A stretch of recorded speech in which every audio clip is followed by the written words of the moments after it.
What you're about to hear may change your life and perhaps the way you do just about everything. My name is Veronicus. Let's begin with part one. Would you bring into your life more power? Get the power consciousness. More health? Get the health consciousness. More happiness? Get the happiness consciousness. Live the spirit of these things until they become yours by right. You need not acquire this power. You already have it. That much gathers more is true on every plane of existence, and that loss leads to greater loss is equally true. Mind is creative, and conditions, environment, and all experiences in life are the result of our habitual or predominant mental attitude. The attitude of mind necessarily depends upon what we think. Therefore, the secret of all power, all achievement, and all possession depends upon our method of thinking. This is true. We must be before we can do. And we can do only to the extent that we are. And what we are depends upon what we think. The world without is a reflection of the world within. The world without reflects the circumstances and the conditions of the consciousness within. What comes to us in the world without is what we already possess in the world within.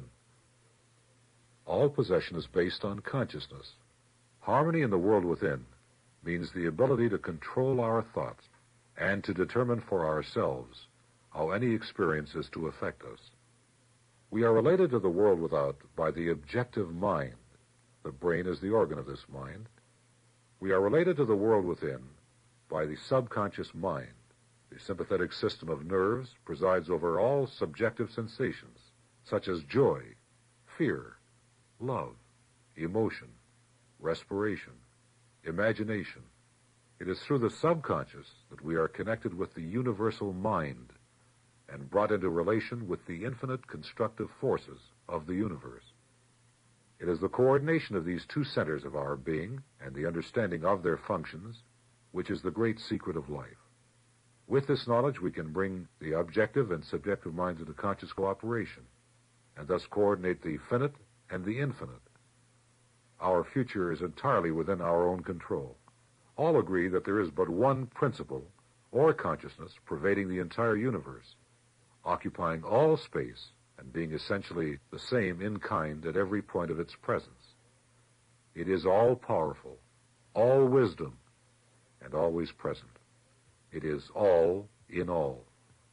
As there is only one consciousness in the universe that is able to think, it necessarily follows that your consciousness is identical with the universal consciousness. Or in other words, all mind is one mind. The consciousness that focuses in your brain cells is the same consciousness which focuses in the brain cells of every other individual. Each individual is but the individualization of the universal. The universal mind is static or potential energy.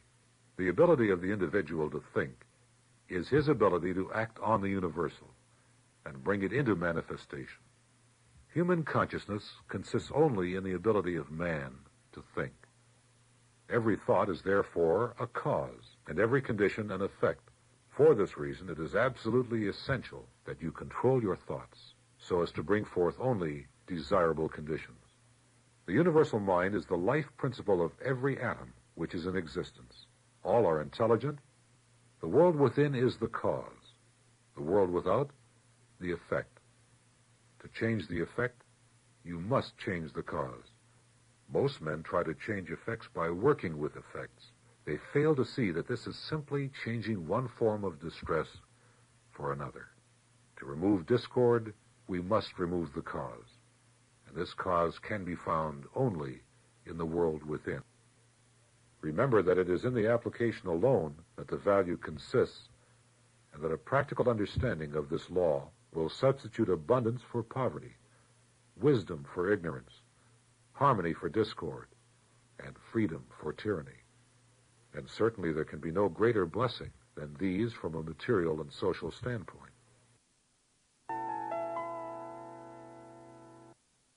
Take a moment and jot down some of your conclusions thus far. Okay, let's talk. There's a world within and a world without. What is the world without? Some people call the world without their conscious mind. Others call it their objective mind. In order to simplify, every time you hear conscious or objective mind, I want you to think captain, like a captain on a ship. And every time you hear world within, instead of thinking subconscious or subjective, I want you to think crew. The captain sits at the very top of the ship. The crew is responsible for keeping the entire ship afloat. While we're talking about a world within and a world without, remember this one point. You do not have to acquire a conscious or subconscious. You already have this unlimited natural power. Part 1 explained the secret of life. What is the secret of life? Or is there such a secret? If your son or daughter asked, what is the secret of life? What would you tell them? Some people say, you've got to go in early and come home late before you'll ever be able to go in late and come home early. You've got to work hard if you want to make it. Is that the secret of life? My parents both worked extremely hard all their life. Our family was never poor, but then again, all their long hours never helped them to become millionaires. So exactly what is the secret of life? Part 1 said, the secret of life was understanding the functions and duties of the captain and the crew, understanding what your crew is capable of doing, and then learning the role of being a good captain. In management, they say, if you do not delegate, you'll stagnate. This is also true regarding the captain and the crew. What is the relationship between the world within and the world without? The world without is a reflection of the world within. The world without reflects the circumstances and the conditions of the consciousness within. You and I are the sum total of all our past choices and thoughts, influence and belief. What this simply means, whenever you reach into your pocket and there's nothing there, somewhere along the line you have been entertaining poverty thoughts. The equipment is fine. The problem is with your consciousness. By the way, what is consciousness? Simply stated, consciousness is your method of thinking. It's not awareness. Awareness is inner knowing rather than outer learning. Awareness often whispers through your consciousness as intuition. Just what is the setup in life? Everything that you could possibly need, want, or desire is already here, just waiting for the asking. That there's no shortage of supply. There never has been, and there never will be. If you need, want, or desire anything, all you have to do is ask. Which leads me to this one question. Who am I supposed to ask, and just how often may we ask? Before we're through, you will learn everything you need to know to make all hopes and dreams come true, starting immediately. For now, just remember, every time you need, want, or desire anything, remember to ask. Nothing is automatic. I heard a story once that best illustrates this point. A young man died and went to heaven. St. Peter met the young man at the pearly gates and gave him a tour of his new residence. The home was beautifully furnished. It had a nice kitchen and a patio with a sliding door, a king-size bed, and even a grand piano. Every detail was absolutely magnificent. As they walked around, the young man noticed big brown cardboard boxes piled up everywhere in his living room. When the young man asked, "What are all those boxes doing in my living room?"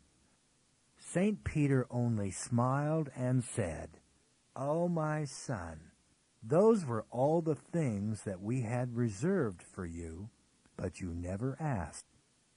In closing, if there is anything that you could possibly need, want, or desire, learn how to ask, because the alternative will be begging. What is the natural flow of the universe? The equation reads be, do, have. You must be before you can do, and you can do only to the extent that you are, and what you are depends upon what you think. What you think you are, what you think you do, and what you think you have. As you think, you ultimately become. What is the universal mind? Here are some basic facts everyone should know. First, the universal mind is free energy. The universe is energy, not just composed of energy. It's unlimited, it's infinite intelligence, and it's available to absolutely everyone. Just how are you and I related to the universal mind?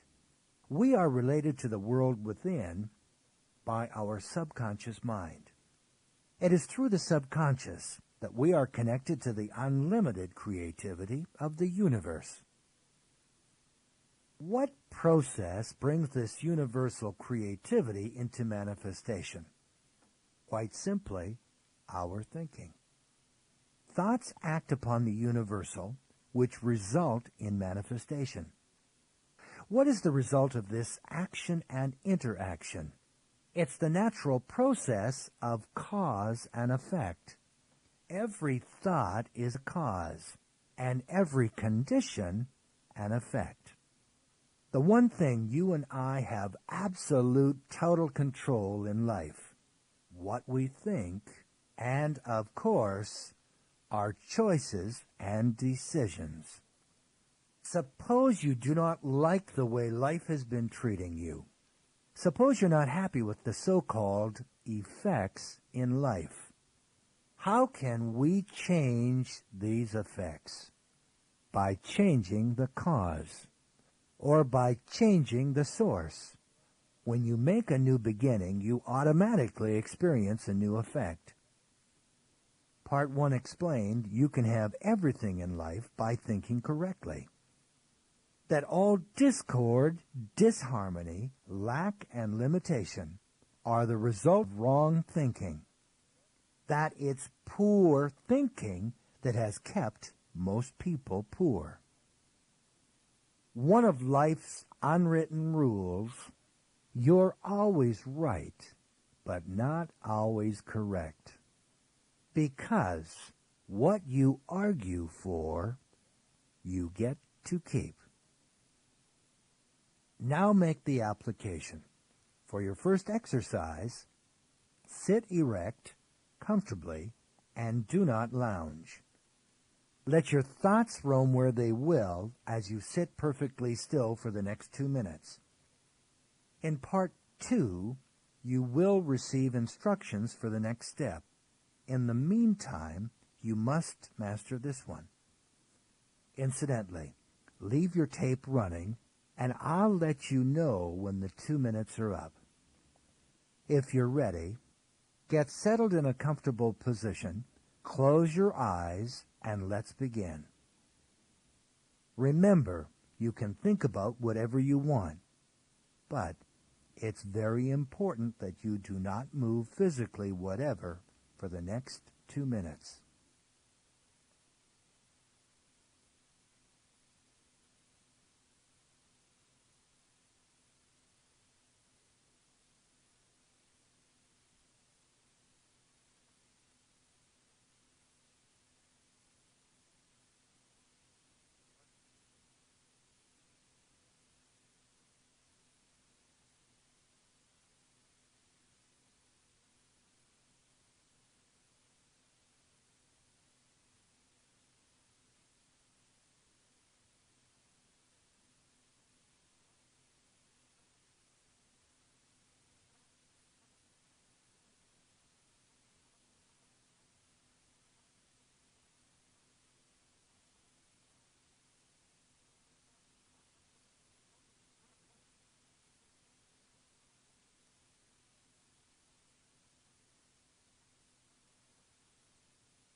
When I count 3, open your eyes, and we will begin the next part. 1, 2, begin opening your eyes, and 3.